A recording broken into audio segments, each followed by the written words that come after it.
Bueno, lo dijimos en el bloque anterior, pues vamos a hablar acerca de los malestares del estómago, ardor, acidez, tan y tan común. Sí, y uno piensa que es lo normal, ¿no? Sí. Bueno, está aquí con nosotros el doctor Mauricio Díaz del Olmo, gastroenterólogo del Hospital de la Solidaridad de Surquillo. Gracias por estar acá, Mauricio. Gracias a ustedes. Acércate un poquito más el micrófono, por favor. ¿Cómo estás? Bueno, no es evidentemente normal, no es lo deseable. Siempre después de comer no se sentir un poco de acidez, eructar un poquito, sí, disimuladamente. Definitivamente no es lo normal. Lo ideal es que uno no sintiera nada. Ah, Ahora, muchas veces esto puede estar asociado al tipo de dieta que uno ha ingerido también, ¿no? hay comidas, bueno, más pesadas que otras. Definitivamente, comidas que tienen más grasa, que tienen más condimentos, van a ser comidas con que te van a demorar más en la digestión. Claro. Por ende va a originar mayor secreción de ácidos. Y Además, eso bueno, es lo que te va a dar uno, molestias. digamos, va creciendo también y con la edad también la digestión se hace más pesada, ¿no? Definitivamente. Ah. Y hay una disminución en la secreción tanto de ácidos como de sustancias que tienen que ver netamente con la digestión de ciertos alimentos. Claro, de repente mucha gente que confunde cuál es el impacto de una gastritis, el de la acidez, cuál es la diferencia, para explicar un poco a la gente. Bueno, el lo que divida. tiene gastritis está hablando de la inflamación de la pared interna del estómago, que es la mucosa que recubre el estómago. Esto en realidad se traduce en una serie de molestias. Principalmente es el ardor o el dolor en la boca del estómago que se le llama, Claro. y a veces la persistencia de náuseas o vómitos, ¿no? Ajá.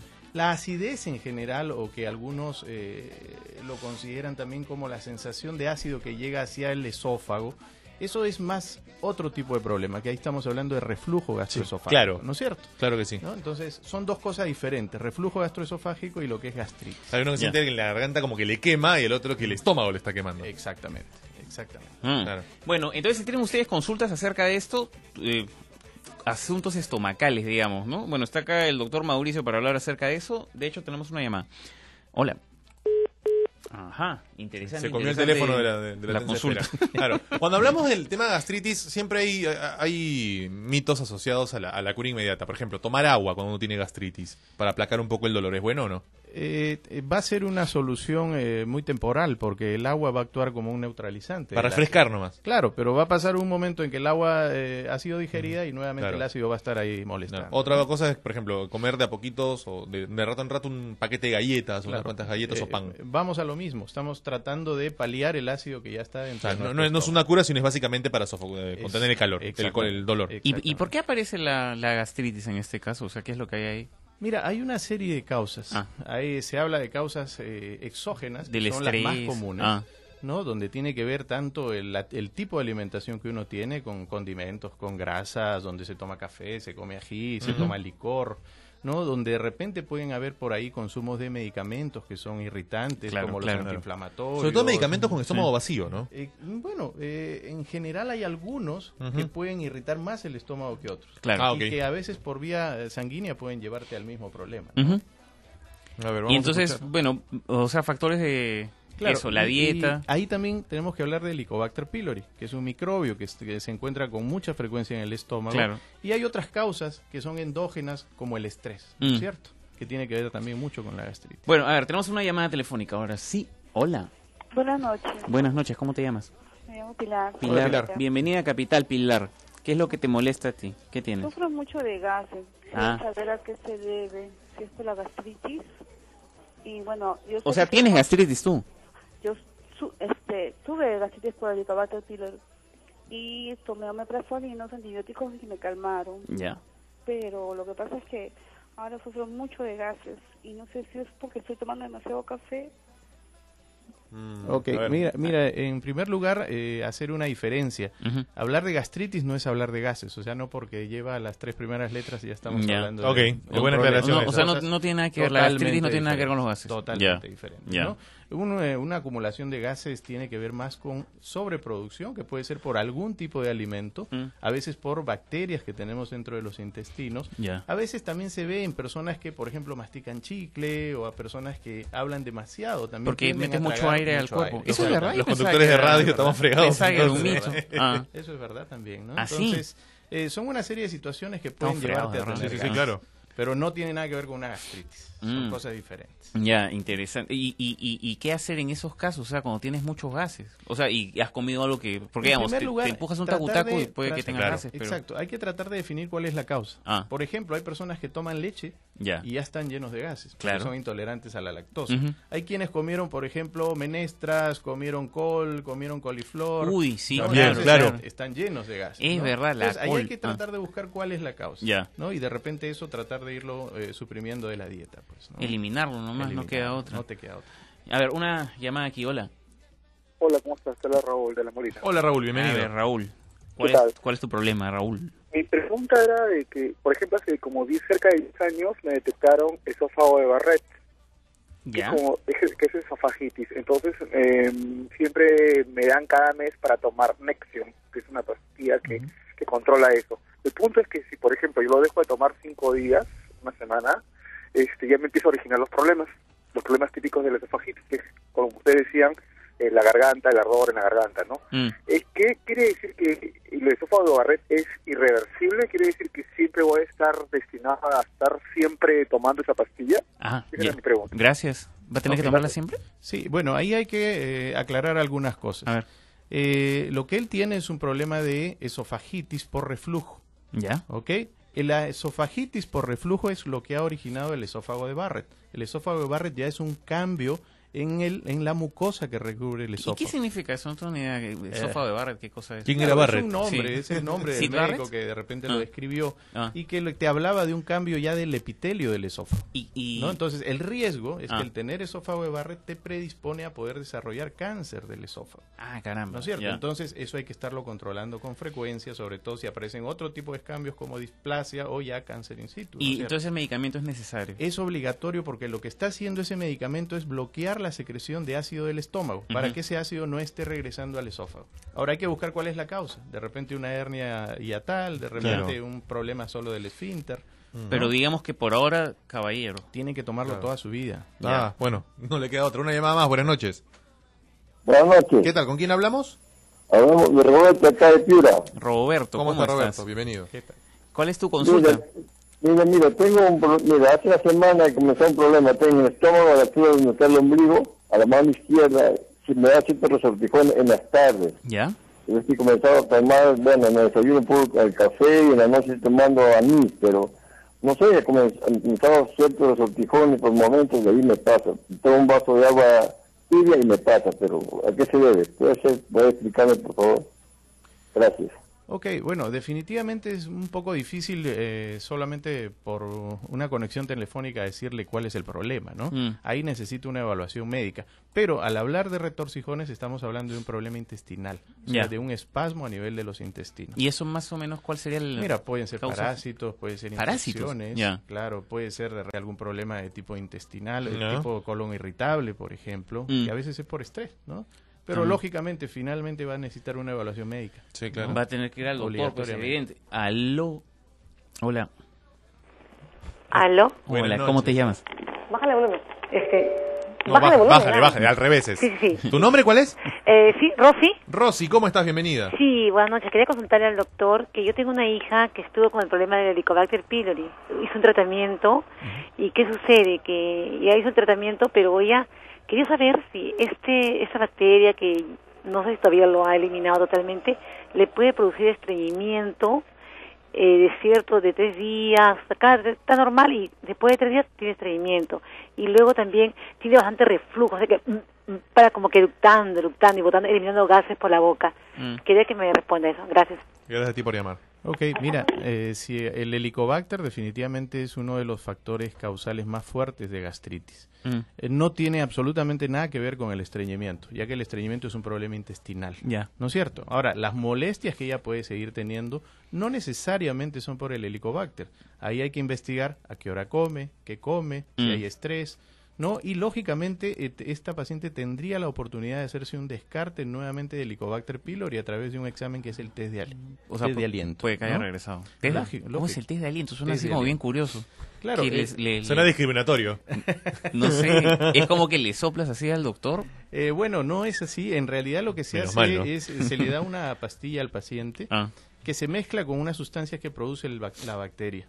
Y una de ellas se elimina a través del pulmón. Ajá. ¿No? Y esto es captado a través de unas plaquitas donde se sopla, ¿no? Entonces eso después se mete a una máquina y la máquina cuenta estas partículas. Claro. Si es que está el microbio, eso te va a dar una Claro, positividad. claro. Ahora es un examen muy específico, muy sensible. Mencionas la comida, en el caso de la gastritis, por ejemplo, es súper importante tener horarios regulares, tengo entendido, ¿no? Es necesario siempre tener un horario para el desayuno, almuerzo y cena. Ahora, ¿es de ¿no? a 3? Porque hay gente que dice es mejor partir en 5 veces al día el Sí, alimento. lo ideal es que entre comidas siempre estés llevándole algo al estómago que no te ayude a engordar, que puede ser una fruta, Claro. pero que al menos mantenga neutralizado el ácido, de tal manera que no te moleste Ahora, durante el día. hay fruta que no sé si de repente, justo hablábamos de fruta con Geraldine Maurer hace un rato, así que alienta el tema, que propicie más el tema de la gastritis, ninguno. Sí, definitivamente las que son más ácidas es de repente las que te van a estimular más el problema de gastritis. O sea, ¿cómo? Ahí tienes manzana,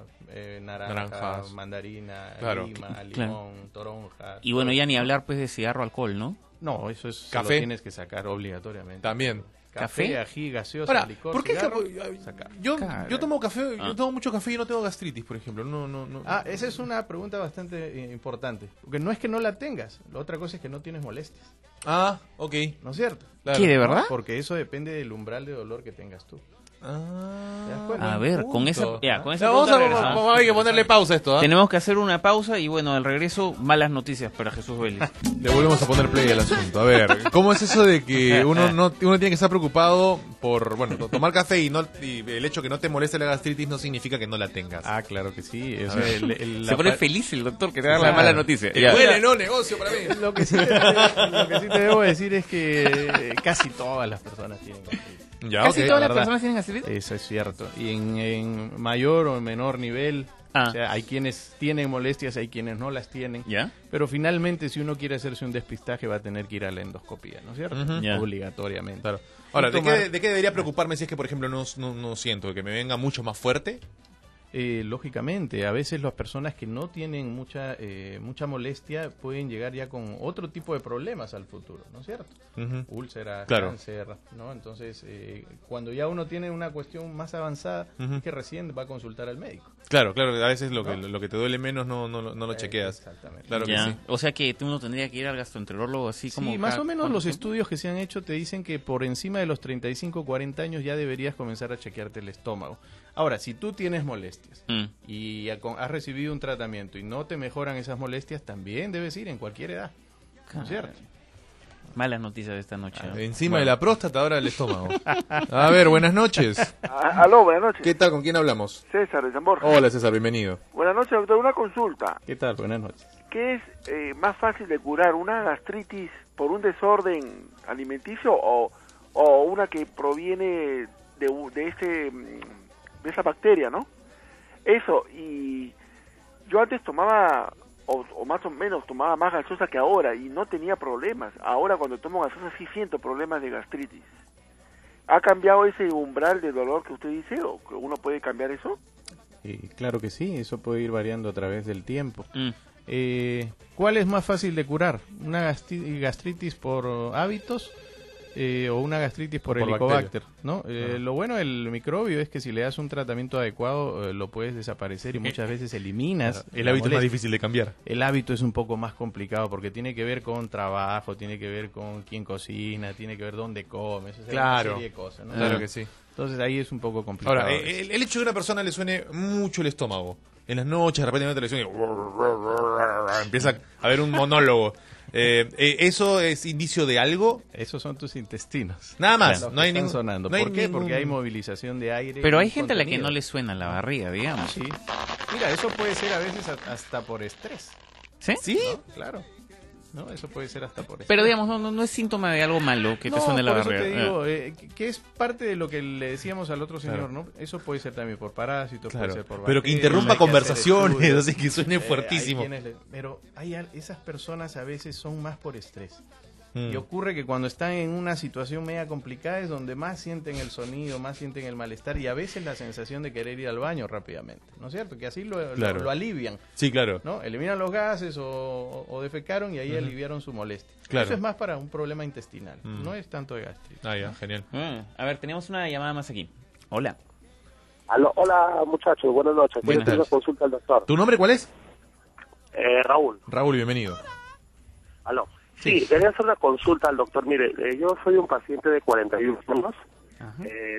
A los 20 años tuve el primer síntoma de acalasia. ¿Ya? Acalasia, ¿ya? El doctor es acalasia, que es es un trastorno que sufre el esófago, se dilata, se achica. Ah, ya. ¿Ya? Bueno, el doctor lo puede explicar en un ratito más cómo es eso, ¿no? Bueno, yo he convivido con este trastorno de la acalasia a los 30 años, que fue la edad en que me intervinieron en el Almenara, me hicieron una intervención vía endoscopía, que es una especie, me introdujeron un tubito que es balón reprimido, algo así. La cosa que me abrieron el esófago, porque se me había dilatado 4 centímetros, me abrieron, y de ahí ya bacán, ¿no? Ya pude hacer mi vida normal, pero la doctora en ese tiempo me aconsejó de que si volvía a persistir el problema, quizás podía nuevamente hacer intervenido de esa manera, vía endoscópicamente, ¿no? Ahora ya tengo 41 años y el problema lo tengo ya no con la intensidad de hace 10 años, 15 años, pero el problema de la acalasia, el fastidio para pasar la comida todavía lo tengo, ¿no? Ahora, mi pregunta es que no sé si puedo volver a hacerme esa intervención. Y otra cosa que paralelamente, bueno, desde hace un año tengo diabetes, pero la tengo controlada, que está en 100, 110, 120, ¿no? Pero no sé si también eso influirá para el problema este de la acalasia. Muy bien, muchas gracias por la consulta. La acalasia es un problema a nivel del esfínter esofágico inferior. Es un músculo que cierra al esófago para que no haya el regreso del ácido hacia el mismo, ¿no es cierto? Entonces, hay pacientes que este esfínter se mantiene cerrado y con una presión muy alta, de tal manera que no permite que el alimento progrese hacia el estómago. Eso es la acalasia. Esa es la acalasia. Entonces, es un esófago que va dilatándose con el tiempo. Estos pacientes, si bien es cierto, hay tratamientos endoscópicos como el que le han hecho al señor, deben regresar a consulta, deben regresar a exámenes de endoscopía. ¿Por qué? Porque este problema a veces persiste. Si no se corrige con endoscopía, pasa a cirugía, pero el riesgo de cáncer de esófago también se incrementa. ¿Te das cuenta? Entonces, estos pacientes deben ir a la consulta y no deben dejar. Si tiene molestias, tienen que acercarse. No deben evadir eso. Bueno. ¿No? Una llamada más acá. Hola. ¿Aló? ¿Estás o no? Sí, está. Tenemos a un oyente ahí que acaba de colgar. Se fue. Bueno. Le sonaba el estómago y no escuchó la radio. Buenas noches. Buenas noches, ¿Qué tal? Giancarlo. Giancarlo, ¿cómo estás? Bienvenido a Capital. Sí. Sí, buenas noches. Oye, no nos cuelgues, pues, Giancarlo. No, yo no fui. No nos consta, pero bueno. A ver. No, yo tengo 23 años. Hace 2 años fui detectado de... perdón, estoy manejando. Hace 2 años fui detectado de gastritis crónica moderada porque tengo Helicobacter. Ya. Pero cuando me hicieron la endoscopía me dijeron que también tenía una hernia hiatal. ¿Quieres saber qué tan malo es tener una hernia hiatal? Porque conozco un señor que me dijeron que tuvieron que operarlo porque ya había crecido. ¿Quieres saber si la cosa crecía o no? Bueno, gracias. El que tiene una hernia hiatal es un defecto a nivel de la unión del esófago con el estómago. O sea, el estómago pasa por un esfínter que hay a nivel del músculo diafragma, que es como un orificio por donde debe pasar el esófago. Entonces, eso va a permitir que haya mayor reflujo, o sea, mayor posibilidad de que el ácido del estómago regrese al esófago, ¿no es cierto? Entonces, estos pacientes a veces, por el reflujo, hasta se despiertan en la noche porque se atoran, tienen problemas de garganta, tienen problemas respiratorios, pueden tener asma, pueden desarrollar una serie de circunstancias. Si se cuidan adecuadamente con la dieta, si toman medicamentos que se disminuyen la secreción ácida del estómago, probablemente no tengan molestias. Probablemente no necesiten otro tipo de tratamiento. Pero el paciente que persiste con molestias y si es joven debe ir a cirugía. ¿Cirugía? ¿De frente? De frente. Bueno, sobre todo si es joven, ¿no es cierto? Así han estado las cosas esta noche, muchachos. Vamos con una más. De mal en peor hemos estado viendo. Buenas noches. Aló. ¿Qué tal? ¿Tu nombre? Mi nombre es Maribel. Hola Maribel, ¿cómo estás? ¿Cómo estás? Sí, con el doctor, por favor, quería una consulta. A un ratito, el doctor le está llamando. A ver, Maribel, adelante. Sí, Doctor, yo quería saber, ¿por qué hay personas que no tienen síntomas y a la primera endoscopía que le diagnostican que tiene cáncer en cuarta fase del estómago, ¿no? Entonces mi hermana se hizo su primera endoscopía porque tuvo molestias, ¿no? Y le dicen que está en cuarta fase, bueno, ella falleció hace 2 años y no tuvo síntomas, nunca se hizo una endoscopía, nada. Yo digo, el cáncer de estómago es silencioso, qué alimentos no debemos comer para prevenir la familia o qué es lo que le dio, porque nosotros para que nos digan ese diagnóstico nos cayó como una sorpresa. Sí, claro, todo. obviamente.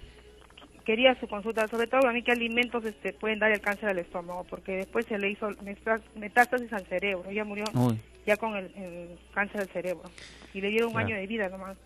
Gracias, le escucho por la radio, gracias. Bueno, Claro un abrazo. sí. ¿Cómo estás? Mira, en primer lugar, llamar la atención que el cáncer gástrico es la primera causa de mortalidad en el Perú. Tanto No sabía para eso, hombres ¿de como verdad? para mujeres. El cáncer al estómago. Así es. No, mi cuñado falleció de eso. Así es. Entonces, hay que darle importancia a este ¿Y por problema. qué? O sea, ¿por qué sería eso? O sea, ¿Por qué la gente se muere tanto de cáncer al estómago? Me preguntaba la señora por qué ella no sintió molestias, por lo que le decía él, depende mucho del umbral de dolor que tenga cada persona. Claro. De repente tenía molestias leves que las dejó pasar. Pero ¿no? eso Entonces, significa, o sea, que los peruanos nos estamos alimentando muy mal o algo, o tenemos costumbres malas, ¿qué es lo que está pasando? Sí, mira, acá en el Perú se asoció mucho la producción de cáncer a que somos un país subdesarrollado todavía, donde no tenemos un buen sistema de agua, de excretas, donde hay mucha proliferación de microbios, ¿no? Donde hay muchos consumos de condimentos, de grasas, porque nuestra alimentación es muy rica en eso. Entonces, desde joven inclusive. Bueno, el doctor Mauricio Díaz del Olmo ha estado por acá. Si alguien quiere ubicarte, ¿dónde lo hace? Estamos en el Hospital de Solidaridad de Surquillo y ahí contamos con todo lo que es exámenes de endoscopía, tanto alta como baja, y todo lo que son despistajes también para el Helicobacter pylori, así que pueden acudir ahí y le vamos a dar el servicio que desee. Bueno, muchas gracias pues entonces. Muy amable. Vamos a la pausa.